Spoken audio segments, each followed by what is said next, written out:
Okay, so a lot of people have been asking about doing raising your rates for um, holidays and stuff. So this is the best way to do it if you want to change the price of the inflatable for certain days.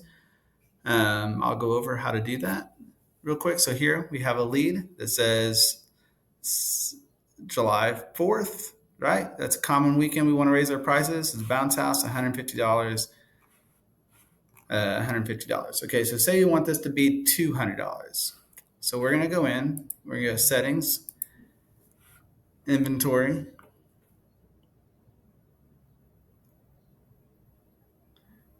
My internet's a little slow, so sorry. We're gonna find it, go to pricing. And we want this to say $200, right? So we're gonna go show conditional pricing. You have two options, override and stop or add to price, okay? So you can do either one. It doesn't really matter what you do. That changes is how the pricing logic works. So if you just want to add $50, if you like this logic, but you just want it to be $50 higher, evenly $50 higher, then just do add to price. Okay. So we're going to come in. We're going to say add to price. Click over here. It's going to search for a filter. If you don't have one, which you probably don't, you're going to say create new filter. Okay. For this to work, you have to go to settings, general preferences. We'll come back to that.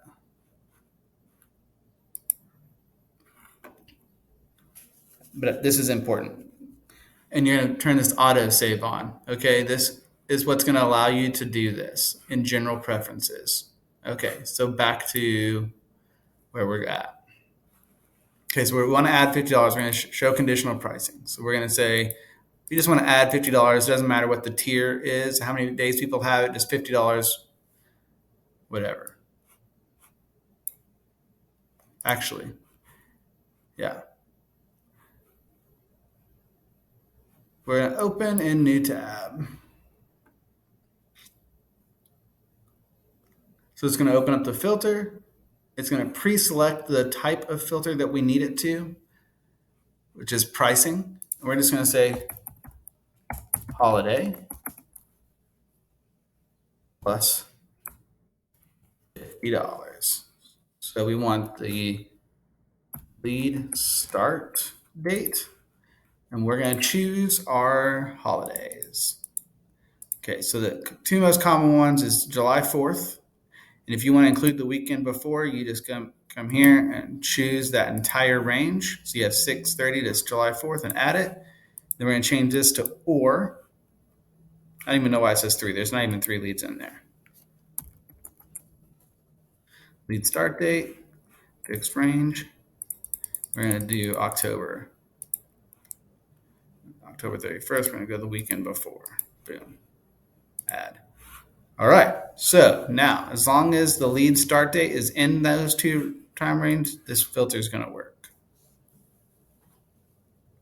So we save and close it.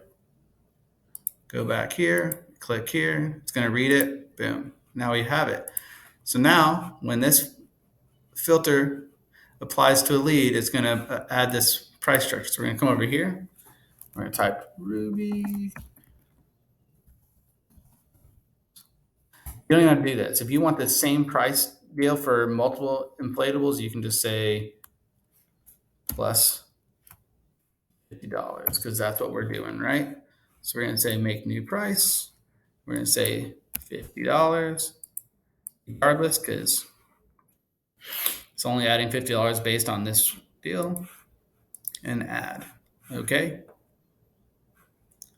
Then we save it. We're going to go back to our leads. So now it says July 4th. We're going to come up here. You got to trigger an auto save or something. Let's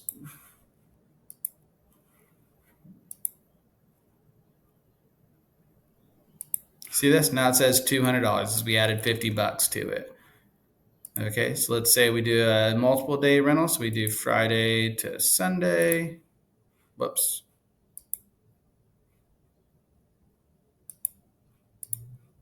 Friday to Sunday.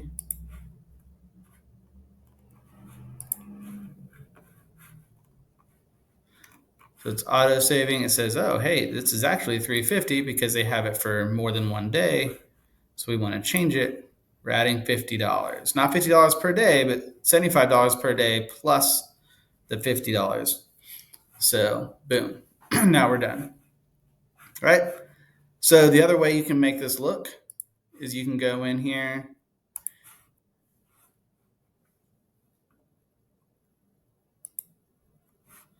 on your deal and say you just want to do a completely different price. You can switch this to override, still the same filter, but say you want that instead of to add $50,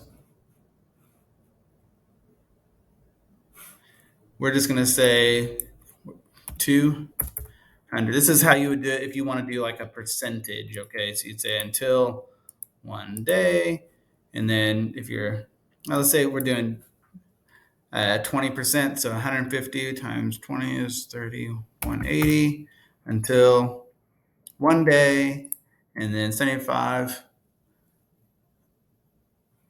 uh, every day after until 2 days. Um,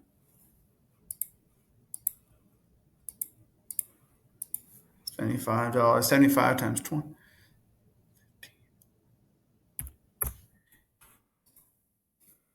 We're gonna say that, boom, and now we should call that like 80% or whatever save. I don't know. But now you're overriding this price and you're coming with your entirely new structure. Okay, so that's how I would do it. Alternatively, if you don't want to change the price, you have to do this on every single item. The alternative is you can come in here to promos and fees, and you're going to add a promo. You're going to just call it holiday surcharge, something like that. You're going to catch through the holidays. You're going to say a 20% fee on rentals. We'll just leave that blank because it's all rentals and taxable. Save and close. This is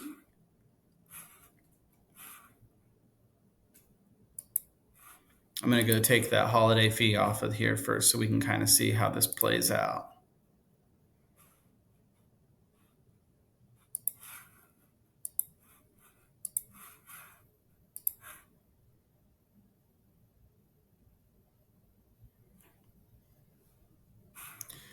Okay, so now we're going to go to setting. Let's go to events leads.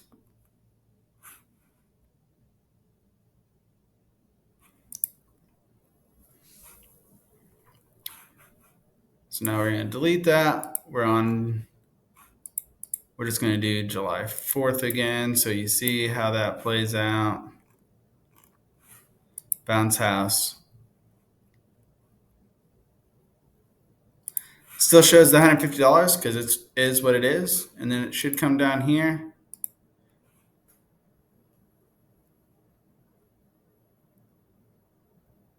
We added the holiday surcharge on here of $30 because it's 20% of that, right? So those are the two ways of doing holiday pricing. I hope that makes sense. If you have any questions, feel free to drop a question in the comments.